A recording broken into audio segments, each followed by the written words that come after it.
This is an NBC News special report.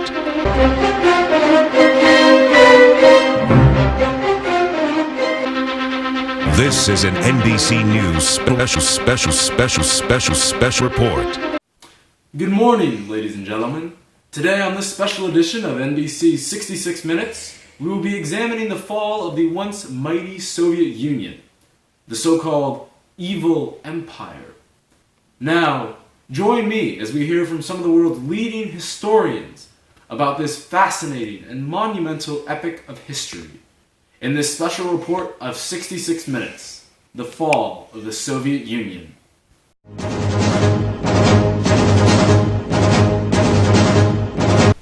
The Soviet Union was officially formed in 1922 as the Union Soviet Socialistic Republics, following the long and bloody Russian Revolution. The Soviet Union then underwent three major phases following the death of its founder Vladimir Lenin in 1924. The Stalin era, the Cold War, and finally, the decline and disintegration of the USSR in December of 1991. The first two phases combined to last from 1924 to 1985. At its peak, this new state of the USSR would encompass some 15 modern-day countries, including Estonia, Latvia, Lithuania, Belarus, Ukraine, Moldova, Romania, Georgia, Armenia, Azerbaijan, Turkmenistan, Uzbekistan, Kazakhstan, Kyrgyzstan, Tajikistan, and of course, Mother Russia. Why was the way in which the Soviet Union created so important?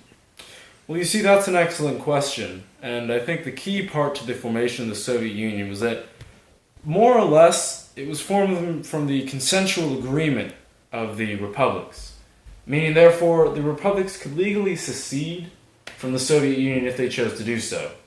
Even though, hypothetically, this was the case, in actuality, no state could leave out of fear of reprisal from the Red Army. However, this would change with the third and final phase of the Soviet Union, which began in 1985, when a man by the name of Mikhail Gorbachev became the Soviet head of state. And so, the fact that the amalgamation of republics to form the Soviet Union was a mutual action meant that the Soviet Union was destined to collapse from the start. The way it was formed inherently meant that it could collapse as easily as it had formed. Thank you. In March of 1985, Mikhail Gorbachev became the leader of the Soviet Union. At this time, the USSR was a shell of its former self, with a stagnated economy and a broken political system. In order to fix these dilemmas, Gorbachev instituted a series of three reforms: Glasnost, Perestroika, and non-interventionism. Glasnost translates directly to mean political openness, and this new policy increased government transparency through the reduction of secret police powers, granting citizens new rights, freeing political prisoners, moving away from a one-party political system, and reducing the number of bans on books. His second major reform, Perestroika, focused on reforming the economic aspects of the USSR. Basically, it introduced a market economy in Russia, meaning privately owned businesses were allowed, workers could legally strike and protest, and foreign investment was encouraged.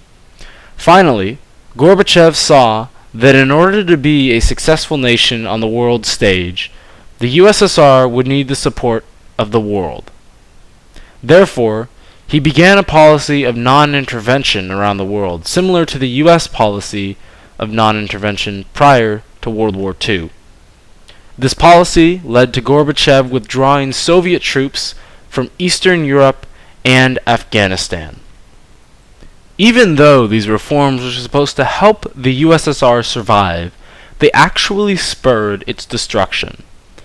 The rapid introduction of the market economy meant food shortages and a scarcity of goods, and armed with new rights of freedom of protest, the Soviet citizens began to express their anger.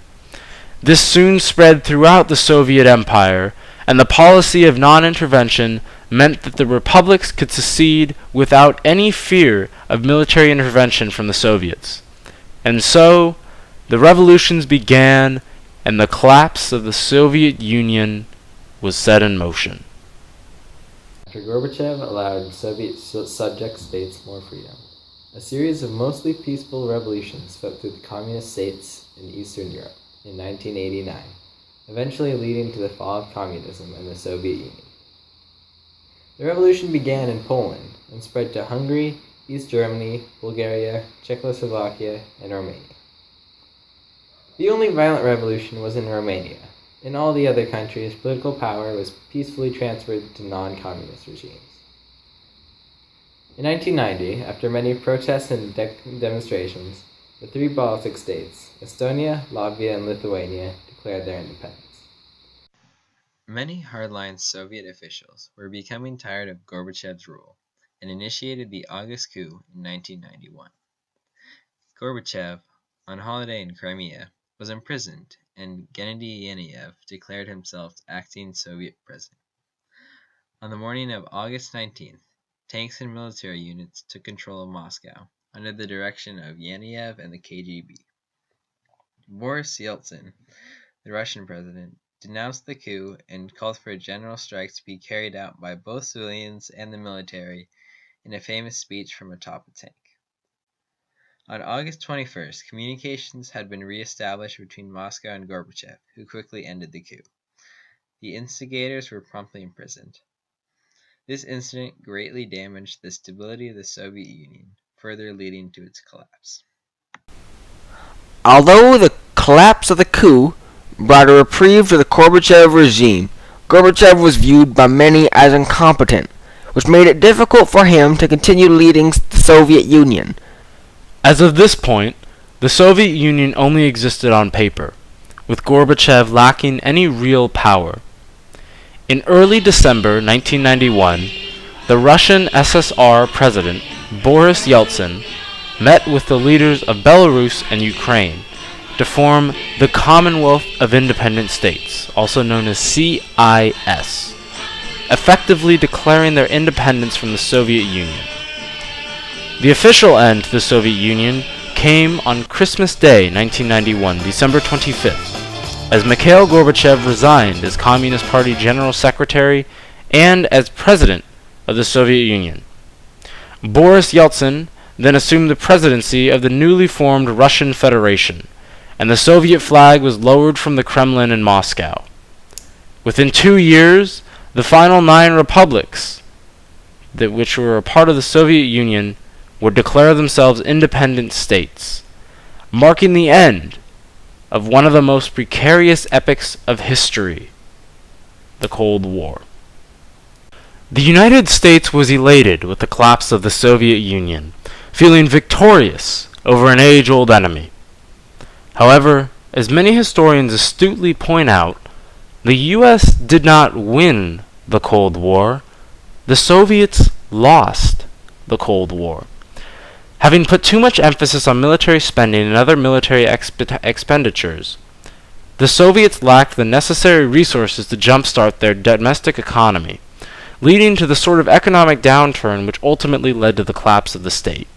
Still, George H.W. Bush was quick to brag about such a victory, or what he referred to as a victory, mentioning it in his 1992 State of the Union address. I'm not sure we've absorbed the full impact, the full import of what happened. But communism died this year.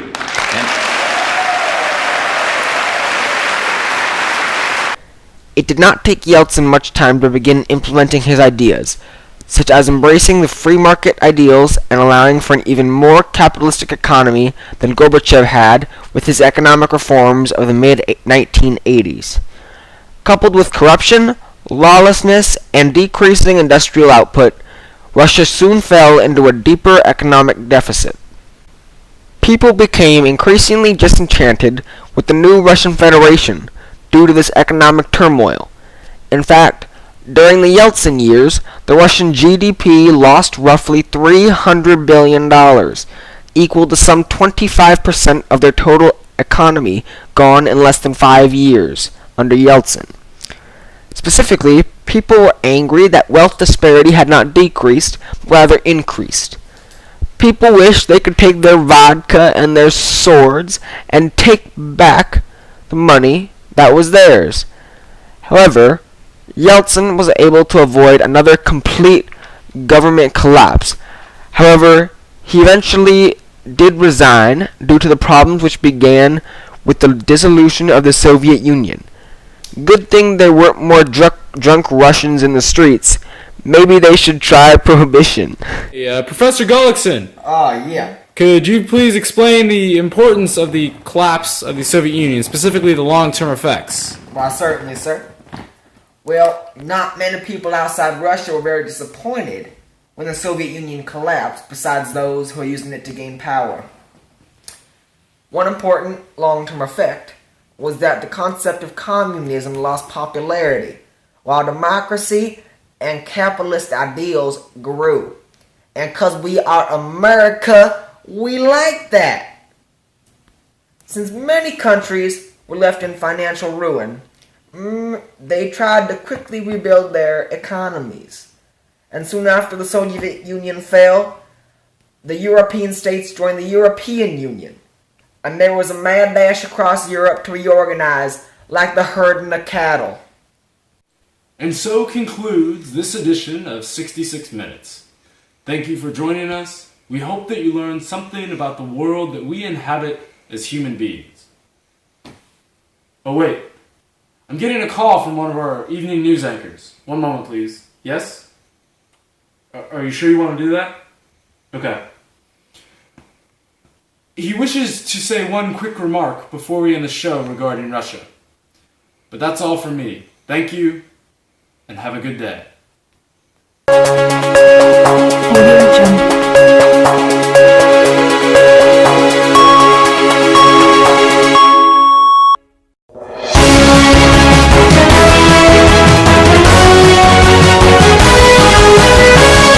And I'm Ron Burgundy. Go fuck yourself. Russians!